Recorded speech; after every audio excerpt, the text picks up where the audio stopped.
So that's what we've done inside of Facebook. And of course, more of the world is outside of Facebook than inside Facebook. And that's why, before we built the version of Platform that we released at last year's F8 in May, even before that we built the Facebook API, which makes it so that people can bring their information and their content from Facebook to any other site on the web that's supporting the API. And the reason why we did this is because we believe that pretty quickly, we're going to see the big social networks that have grown over the past 5 or 6 years start to decentralize into more of just a series of different social applications on the web. Now, the first step towards this was the birth of social platforms last year at F8. For the first time, a social utility ran applications that weren't developed by the company that made the utility itself in addition to its own. This was a big step forward. And the next step is that things are going to decentralize further so that the same applications aren't even going to have to run inside the social utility themselves. They're now going to be able to run outside anywhere on the web. They're all going to be able to work together, but they're going to be decentralized. Now, as I said earlier, I think that we're at the beginning of a movement and the beginning of an industry. And when I look back historically, the point that we're at now reminds me of a point pretty early in the personal computer movement, when Apple and a handful of other companies were really pushing the world forward by releasing computers that just built the whole stack, top to bottom. And pretty quickly there came a point where that stopped being the best way to push the world forward. And what happened was other companies just decentralized the stack and built different parts of it. You had Microsoft that built the software, and Intel built the chips, and Dell and a handful of other computers actually packaged and sold the computers directly. And that pushed the world forward a lot more, and that ecosystem grew to be a lot bigger. So we think that we're at a point today with these social applications where things are going to start to decentralize quite a bit. And at Facebook, we want to push this movement forward. And we believe that the best way for us to do this is to focus on building the core platform, the feed structure, and a set of communication applications. But we fully expect that over the next few years, the majority of the good applications and ways that people share information and experiences and other infrastructure for the social web are going to come from other people in the ecosystem. As time goes on, less of this movement is going to be about the site Facebook.com, and more of it is going to be about other people's apps and the experiences that we're all building together. That's why we built Platform. Our mission is to give people the power to share and make the world more open and connected. And we believe that these different applications, every application that's built, is a new and unique way for someone to share a new type of information that they couldn't before. That's why last year, when we launched Platform, we pushed for parity between what our own applications could do and what other third-party applications could do. And that's why this year, we're going to push for parity between what applications inside of Facebook can do and what applications on the rest of the web are going to be able to do. Today, what we're going to talk about is Facebook Connect. Facebook Connect is our version of Platform for the rest of the web. And we developed it with 3 main goals in mind.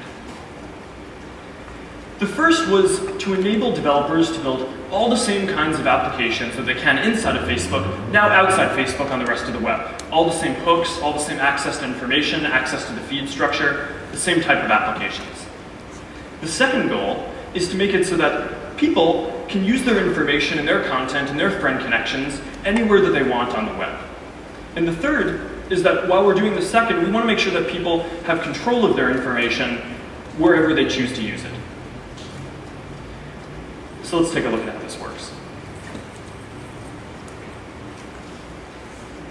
So you can start off with any site, and you can add Facebook Connect to it really simply, just a button and 1 line of HTML. You can just drop it right in.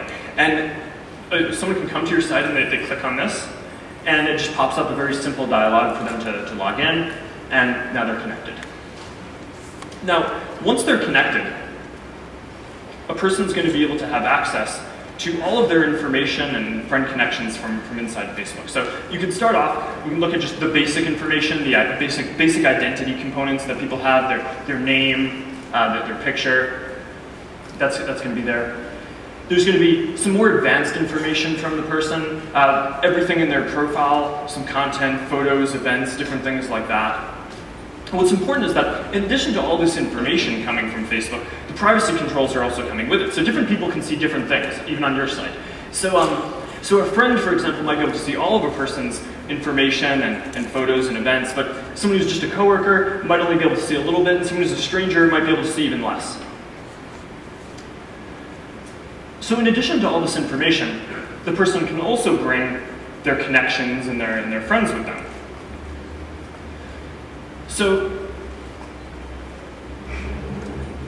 for other people who are a person's friends who are already connected to Facebook and have already linked up their accounts on your site, their accounts are just going to be linked, and you're going to be able to know that when a person connects who their friends are, who are also people who are on your site. But one thing that's pretty interesting is that there may be people who are using your site who a person who's coming from Facebook is friends with, but you don't know that they're friends because they haven't connected their account with Facebook yet. So what we allow you to do is just send us hashes of the email addresses of the people on your site, and then we can tell you which one of a person's friends are actually on your site already, even if they haven't connected. And then you can prompt people, or they can do this themselves, to send a request to those friends to connect their accounts and just link them up.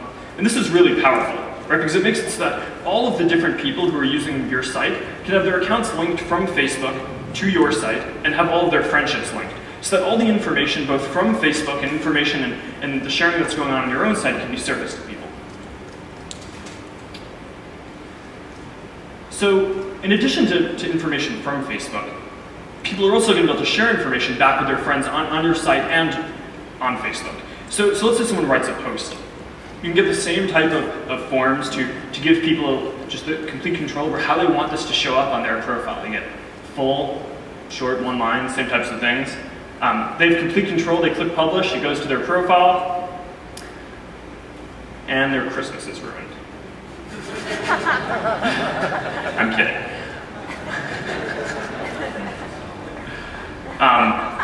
No, I mean, this time we paid a lot of attention to just making sure that all the information that was shared, people just have complete control over, making sure what goes in their feed and how they want it to show up there.